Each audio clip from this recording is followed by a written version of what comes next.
Hi everyone, I am Professor Albrecht Classen, and I am Professor of German Studies. I'm a medievalist, so that means I enjoy doing research and teaching of the Middle Ages in Europe. And since 2004, I have taken students on study abroad programs through medieval Europe. And this is always a very unique program in the sense that we are going from country to country, sometimes 5, sometimes 8 countries within 4 weeks.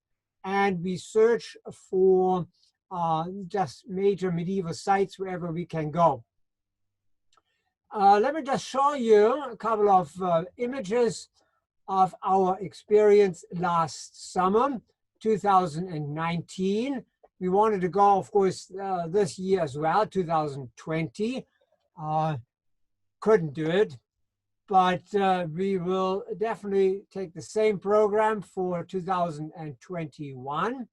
I will talk more about that later or individually, but first, an impression. So you can see here, we are in Aachen, which is west of Cologne, Germany, and there's a fairly small group, which makes the entire experience very intimate, very flexible, and easy to do. Traveling is easy. Everyone gets to know each other very well. The work is very easy to do, but it's also intensive. It's a great experience. You can see we have students from many different parts of the world. A Chinese student was, actually 2 students from China were with us, 1 from Mexico. Sometimes we have students from out of state. And anyway, we are here in a church which was built for the German Frankish Emperor Charlemagne.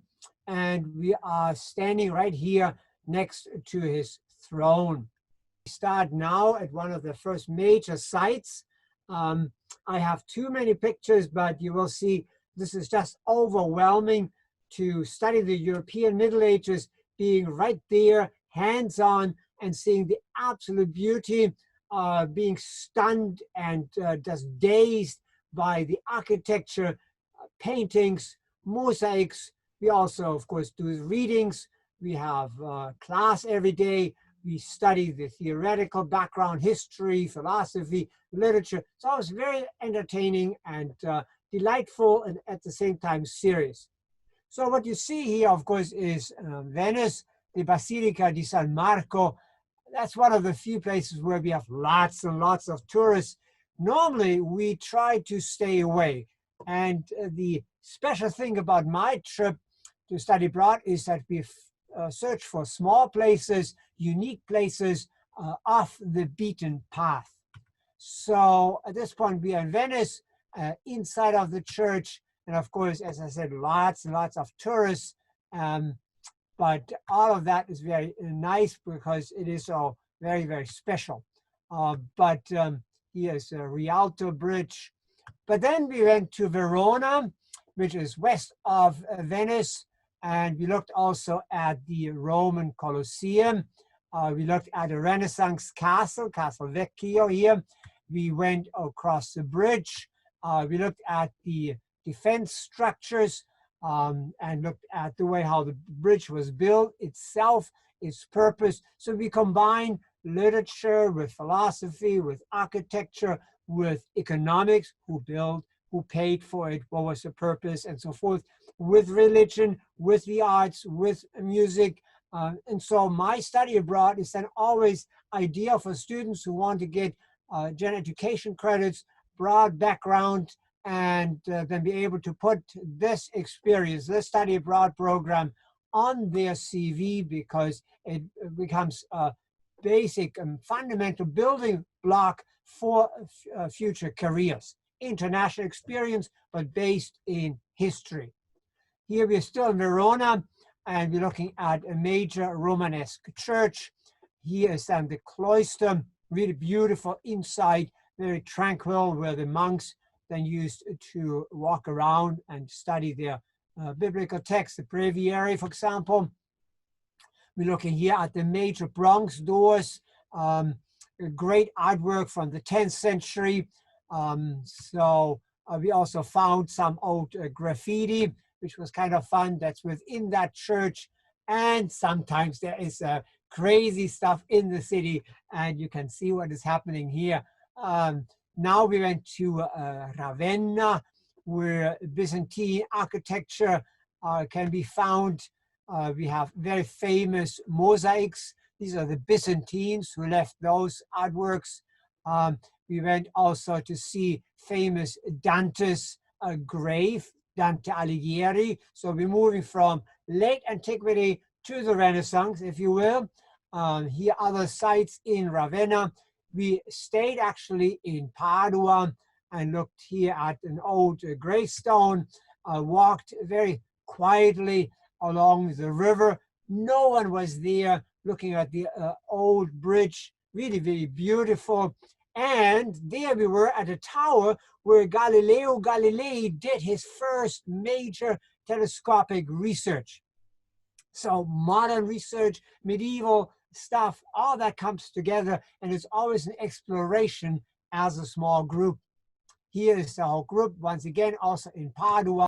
And then we move further north into the Austrian Alps. We stayed in a tiny little town called Schwaz. You can see where students then stayed on the balcony, a wonderful time.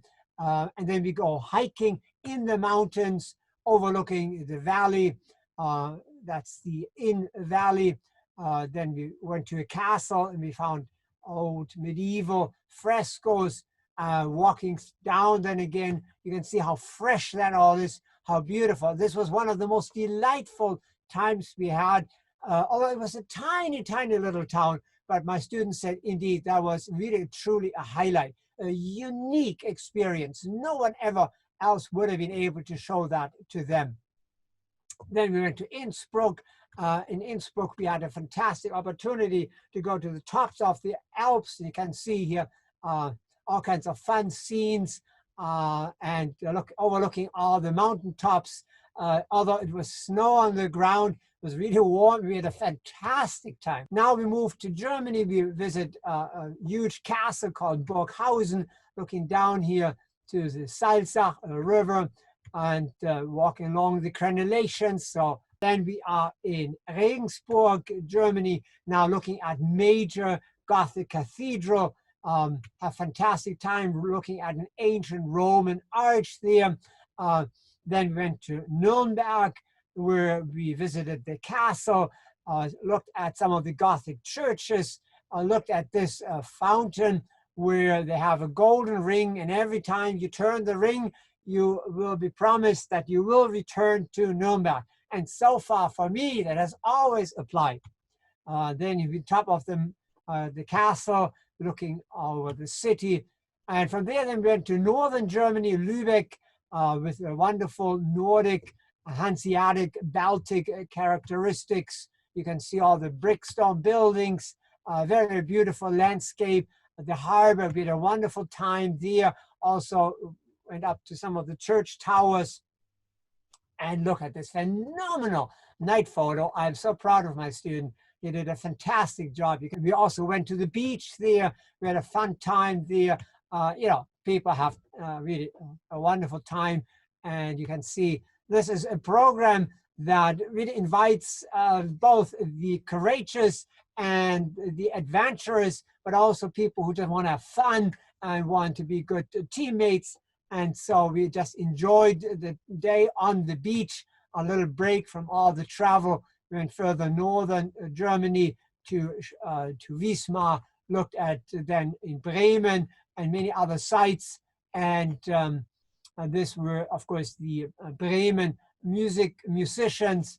And then we went to Münster, and Münster is in northwestern Germany. I looked at some of the churches, and then we basically back to where I started. I think that should be enough. The credits for my course can go to virtually anything in general education, in the humanities, all foreign languages, Spanish, French, German, Italian, and others, of course, history, of course, religion, architecture, economics, creative writing, all that works really well. And I would just love to invite you all. Think about it. Here's myself one more time, together with my wife and my students. And so I hope next summer I can attract some of you to join me once again. The plans for 2021 will be to go to Barcelona, then to Arles in southern France, from there to Asti, Italy, Bellinzona in Switzerland, where there are 3 castles. From there, then to Constance in Germany, and Nuremberg, where in Germany, where you then also can turn the little ring, and you will know that you will return someday to Germany, either by yourself or once again with me. So thank you very much for the time you've given me. I hope you find this interesting. You can always contact me. I will immediately respond, and I would be so delighted to see some of you next year. And my motto, of course, for all my tours with students is get credit, get medieval, and get fit.